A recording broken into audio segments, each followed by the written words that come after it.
Good afternoon, everybody. This is Jacob Gold, Chairman and Chief Investment Officer of Jacob Gold and Associates, and I want to welcome you to our first quarterly economic update for 2020. Thank you for joining us. I will have you in and out of here in 15 minutes. I just want to provide an easy and quick way for you to stay in touch with what's going on economically as well as what's going on in the marketplace.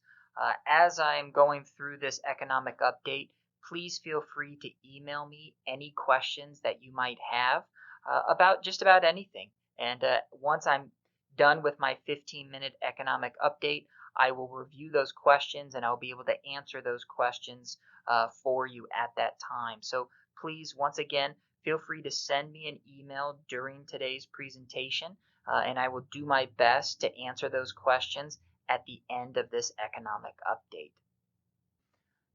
Let's begin today's update with a 2019 recap.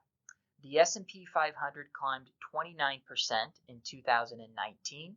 The Dow Jones Industrial Average appreciated 22%, and the Nasdaq earned 35% in 2019. Interestingly enough, the Dow Jones Industrial Average had its fourth best year in the last 2 decades. And the return in 2019 was higher than 72% of all calendar years since the Dow Jones Industrial Average began in the late 1800s. Needless to say, 2019 was a spectacular year for investors. But with that being said, there were many moments of great uncertainty, as well as moments in the last 18 months of great movement as well. Let's keep in mind that even though last year was a phenomenal year, that doesn't set the stage for perhaps a sluggish 2020. I mention that because we have to remember that the fourth quarter of 2018 was a very challenging quarter. It was actually the worst fourth quarter going back all the way to 1970. We saw that in the fourth quarter, the S&P 500 lost 13.97%. So knowing that economically things were quite stable in 2018, we had a little bit of room to make up in 2019. And I feel that that attributed to a lot of the early movement in the market of 2019. It was more a reversion back to the mean. And then later in the year, we started seeing that we had 3 rate cuts from the Federal Reserve, as well as later in 2019, we started hearing noise that perhaps the United States and China would come together for the signing of the first part of a comprehensive trade deal between the 2 largest economies here in the globe.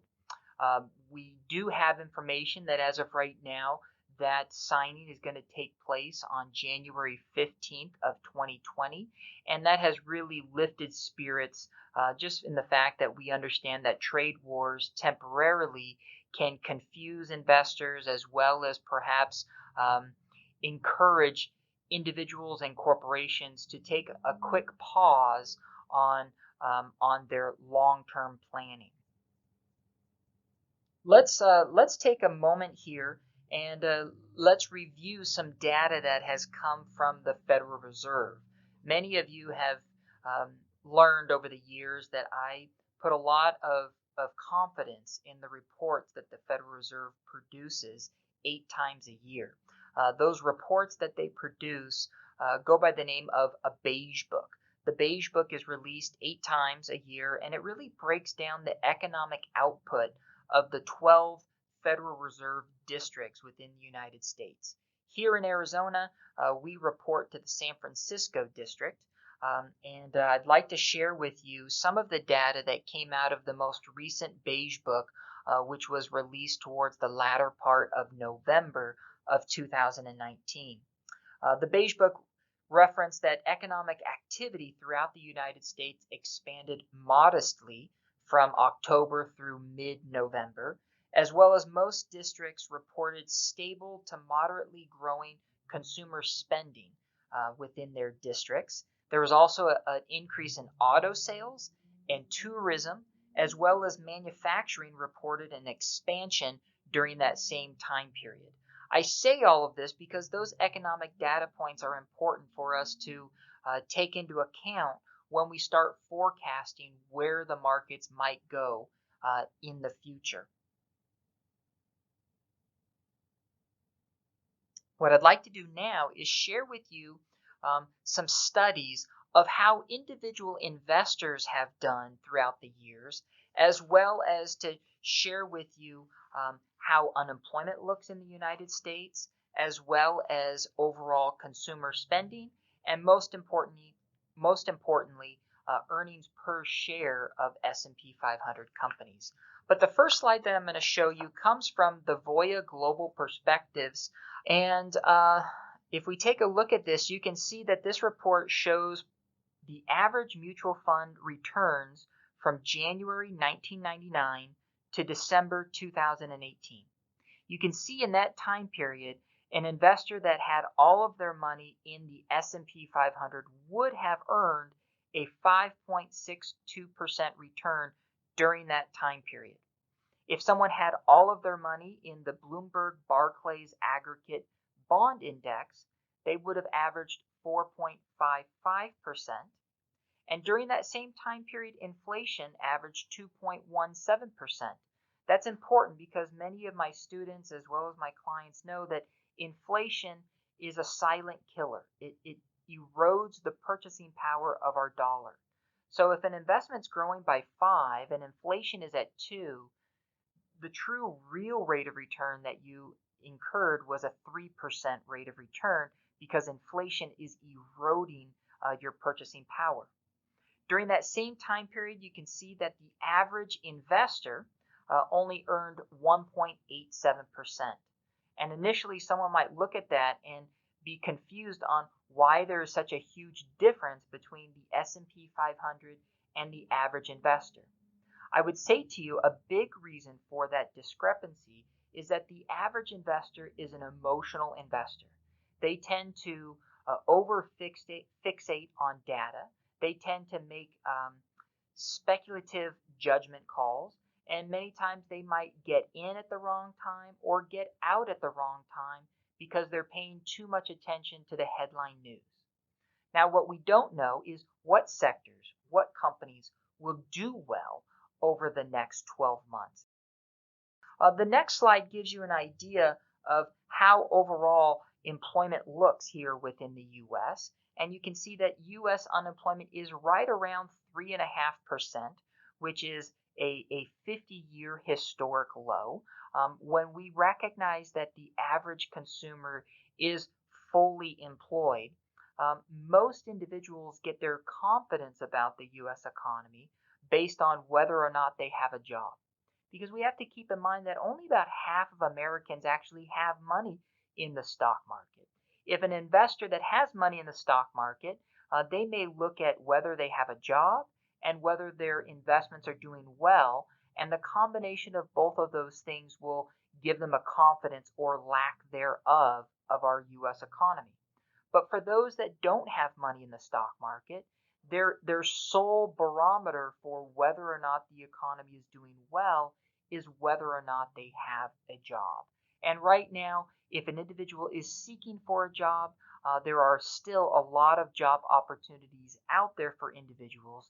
Therefore, a lot of Americans are feeling somewhat optimistic about our economic landscape. So therefore, they are spending a large portion of their overall income, which stimulates the U.S. economy. 70% of our economy is pushed by consumer sentiment, by consumer spending. And if consumers are spending because unemployment is low, and we don't see data that suggests that unemployment is going to be ticking up anytime soon, that gives us a fairly reasonable backdrop for the economic landscape. You'll next see on that slide, the next slide, that 70% of our GDP is pushed by consumer spending, and you can see those charts are just on the rise. Another chart that I want to share with you is the earnings per share versus S&P 500 prices. you'll see here that the gray line represents the price of the S&P 500, and the orange columns represent the earnings per share of publicly traded companies. It is not coincidental that when earnings go down, that the price index goes down as well. But if earnings of publicly traded companies are on the rise like they have been the last decade, then it's safe to assume that, of course, the stock market will be on the rise as well. This chart also can tell us if the stock market is moving further ahead than actual earnings per share. And in this chart, you can actually see that based on earnings, the S&P index based on price is fairly priced. This is a very important slide that I get a lot of information from. Lastly, what I want to share with you from an economic standpoint is overall earnings that are being reported. This shows you the report of the second quarter. We don't have the final numbers from the third quarter, but you can see here in this chart reported versus expected. And you can see that the majority of S&P 500 companies reported better than expected earnings. And then you can see another portion in gray where they match their earnings expectations. And of course, in blue, those are companies that did not meet their earning expectations. And I think it's fair to say that no matter the economic landscape, you're always going to have some companies report earnings below what was expected of them to earn. That's always going to be present, and that could be related to mismanagement. That could be related to an industry-specific issue. There are a lot of reasons why a company may not meet their earnings estimate, and we will always have companies that will miss that mark. But as long as we have the majority of the companies reporting at or above what they expected, that gives us some confidence overall that the economy is headed in the right direction. This concludes our 15-minute economic update. I hope that you were able to take a couple of nuggets away with you. At this point, I'm going to be opening up my inbox and look at the questions that some of you may have sent to me. While I'm doing that, I'd like to update you on some things that my team and I are working on behind the scenes. Not only are we going to continue to do various lunch and learns throughout the year, but we're going to try to incorporate a couple of different client events, whether that's a family movie night or some type of holiday get-together. We really want to continue to be in front of all of you in more of a personal setting than a professional setting. So look for those announcements as they come on.